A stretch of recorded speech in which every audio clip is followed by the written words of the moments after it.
Hi everyone, কেমন আছেন সবাই? আশা করি ভালো আছেন। তো আজকের ক্লাসটা আমরা পার্ট বি এই জায়গা থেকে শুরু করব। তো আজকের ক্লাসে আমরা দেখব পার্ট বি এবং সি। চলো এখন আমরা এই দুইটার অ্যান্সার স্ক্রিপ্টে চলে যাই। তো আমরা পার্ট বিটা প্রথমে পড়ে নি, কি বলছে?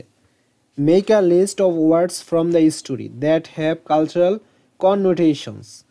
গল্প থেকে এমন শব্দগুলোর একটি তালিকা তৈরি করুন যেগুলো সাংস্কৃতিক অর্থ বহন করে। Make use of them in a conversations between two friends in your class. সেগুলো ব্যবহার করে তোমার শ্রেণীর দুই বন্ধুর মধ্যে একটি কথোপকথন তৈরি করো। তো words from the story with cultural connotations, যেমন haat bar, lungi, areca nuts, date juice, hurricane lamp. ঠিক আছে, এখানে দেখো, এখানে কনভারসেশনের একটা এক্সাম্পল দেওয়া হয়েছে। যেমন ফ্রেন্ডস ওয়ান বললো, টুডে ইজ আ হার্ডবার, আর you planning to go to the market? তো আজকে কি তোমার মার্কেটে যাওয়ার কোনো পরিকল্পনা বা প্ল্যান আছে কি না? ফ্রেন্ড টু কি বললো? Yes, I am going to buy a new lungi and sell some areca nuts. হ্যাঁ, আমার প্ল্যান আছে বা আমি মার্কেটে যাব লুঙ্গি কেনার জন্য একটা, এবং কিছু এরিকা নাটস কেনার জন্য।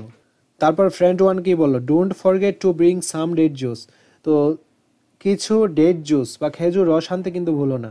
My family loves it during winter morning. তো আমার ফ্যামিলি কি এই যে ডেট জুসটা এটা ভালোবাসে উইন্টার মর্নিংয়ে খেতে। ফ্রেন্ডস টু বললো, sure, but it's might get drug on the way back, so I will carry my hurricane lamp.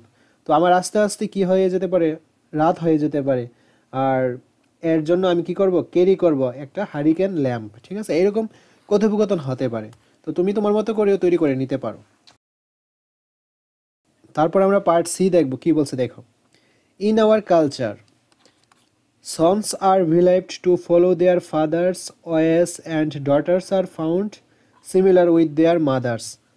আমাদের সংস্কৃতিতে বিশ্বাস করা হয় যে পুত্ররা তাদের পিতার পথ অনুসরণ করে এবং কন্যারা তাদের মায়ের মতো হয়।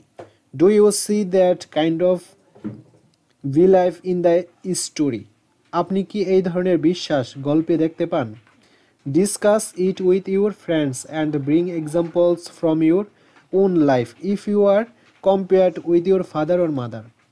এটি আপনার বন্ধুদের সাথে আলোচনা করুন এবং আপনার জীবনের উদাহরণ দিন যেখানে আপনাকে আপনার বাবা বা মায়ের সঙ্গে তুলনা করা হয়েছে।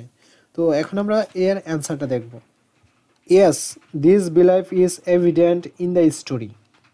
হ্যাঁ, এই বিশ্বাস গল্পে স্পষ্ট। Amin is described as having both the physical traits and personality of his late father. আমিনকে তার মৃত বাবার শারীরিক বৈশিষ্ট্য এবং স্বভাবের অধিকারী হিসেবে বর্ণনা করা হয়েছে। Like his father he is tall, strong and stubborn. তার বাবার মতো আমিনের লম্বা, শক্তিশালী এবং একগুঁয়ে। He also shares his father's love for activities such as bull fighting, cock fighting and boat racing. সে তার বাবার মতো ষাঁড়ের লড়াই, মোরগের লড়াই এবং নৌকাবাইচের প্রতি ভালোবাসা ভাগ করে। This shows how sons are often believed to inherit their fathers' characteristics. এটি দেখায় যে ছেলেরা প্রায়ই তাদের বাবার বৈশিষ্ট্য উত্তরাধিকার সূত্রে পায় বলে মনে করা হয়। তো এখন দেখো, এক্সাম্পল ফ্রম মাই লাইফ, আমার লাইফ থেকে একটা এক্সাম্পল দেওয়া হয়েছে। In my family people often compare me with my mother. আমার পরিবারের মানুষ প্রায়ই আমাকে আমার মায়ের সঙ্গে তুলনা করে। They say I have inherited her patience and love for reading. তারা বলে যে আমি তার ধৈর্য এবং পড়ার প্রতি ভালোবাসার উত্তরাধিকার সূত্রে পেয়েছি। On the other hand my brother is said to resemble my father because of his bold and adventurous nature. অন্যদিকে আমার ভাইকে সাহসী এবং রোমাঞ্চপ্রিয় প্রকৃতির জন্য বাবার মতো বলা হয়। তো আজকের ক্লাসটি এই পর্যন্ত। পরবর্তী ক্লাসটা আমরা পার্ট ডি এই জায়গা থেকে শুরু করব। ধন্যবাদ সবাইকে।